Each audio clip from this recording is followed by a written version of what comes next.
La chronique économique. Une présentation des services financiers Raymond Sanson, 118 Avenue de la Gare, Montmagny, 418-248-3583.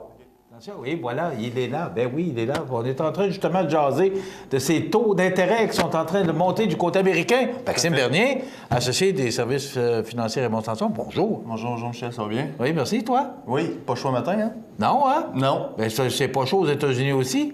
On Non, parle c'est pas encore chaud. de points de plus des taux d'intérêt, Maxime? Tout à fait. Les taux d'intérêt ont monté de 25 points de base. Mercredi dernier, la Réserve fédérale américaine, juste pour mettre les téléspectateurs en lien par rapport à la Réserve américaine, c'est un peu comme la Banque centrale canadienne. Donc, c'est un peu, si on va simplifier le tout, c'est elle qui va prêter aux banques, puis après, les banques vont vous prêter à vous.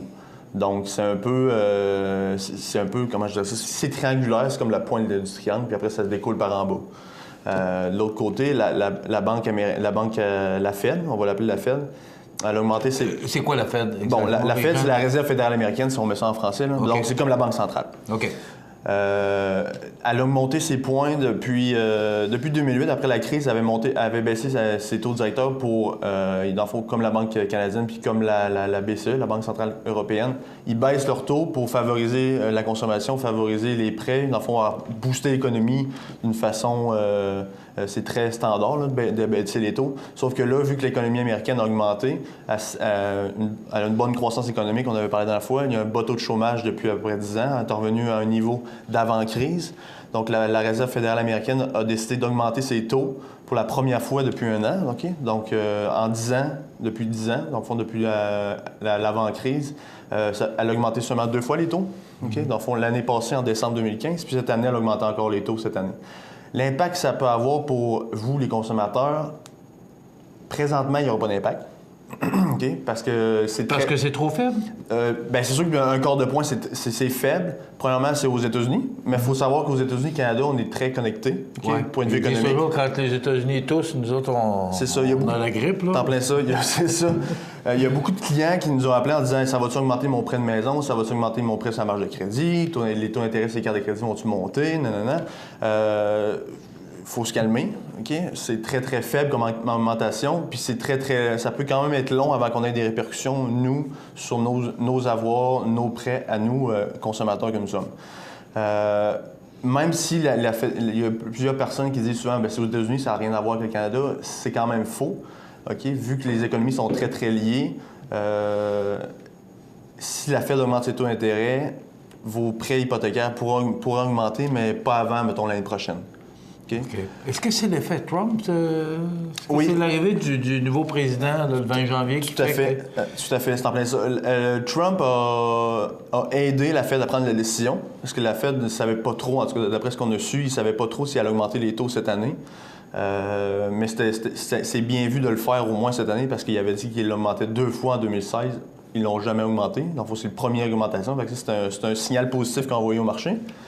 De l'autre côté, la Trump économique, OK, qui s'appelle,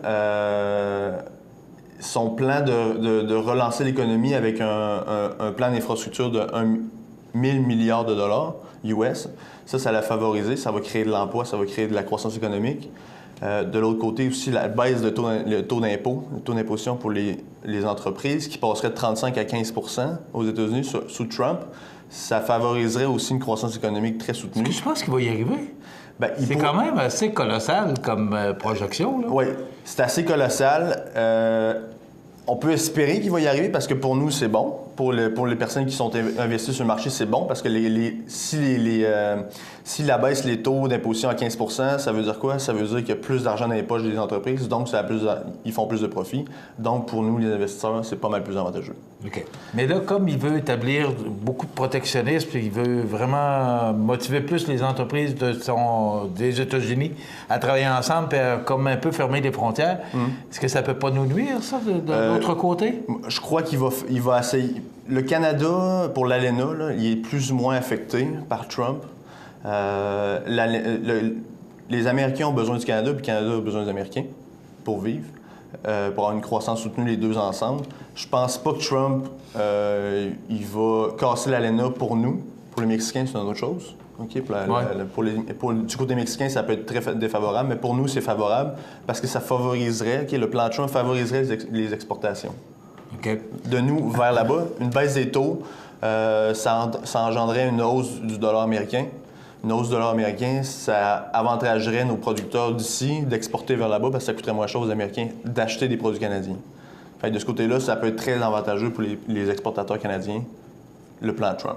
Maxime, le fait qu'on ait monté d'un quart de point a fait baisser notre dollar canadien. Ça, c'est un effet négatif sur l'augmentation du taux d'intérêt du côté américain? Ça peut être un effet... on peut voir comme c'est un effet négatif pour nous parce que si on va aux États-Unis, ça va coûter plus cher. OK, ça, c'est sûr. Mais de l'autre côté, les exportateurs canadiens sont très contents de ça parce que si on exporte, les Américains vont acheter pas mal moins cher. Donc, on voyait que les exportations, surtout dans le coin dans le secteur du bois, il y avait un peu de difficulté. Ça va beaucoup les aider parce qu'ils sont en train de renégocier la portion de l'ALENA pour le bois. OK, donc, le bois canadien qui est exporté va être renégocié, mais ça va favoriser la négociation que le dollar canadien est plus faible. Puis l'arrivée de Trump pourrait favoriser également ça. Là, Trump, moi, je parle juste économie, OK, parce que côté social, on peut en passer sur lui. Mais côté économie, ça peut être bon pour nous, je tiens à le dire. Il reste que c'est un homme d'affaires qui s'est mis millionnaire à faire des affaires. Donc, j'ai l'impression qu'il va gérer les États-Unis comme une business. Ça pourrait. Entre guillemets, là. Oui, ça pourrait. Sauf que, bon, on sait qu'un État, ça peut pas vraiment être géré tout comme une business. Mais côté économie, c'est sûr que ça peut aider. La baisse du taux d'imposition des compagnies puis des plus riches, ça pourrait aider une croissance économique soutenue. Puis par la banque, ça pourrait nous aider, nous.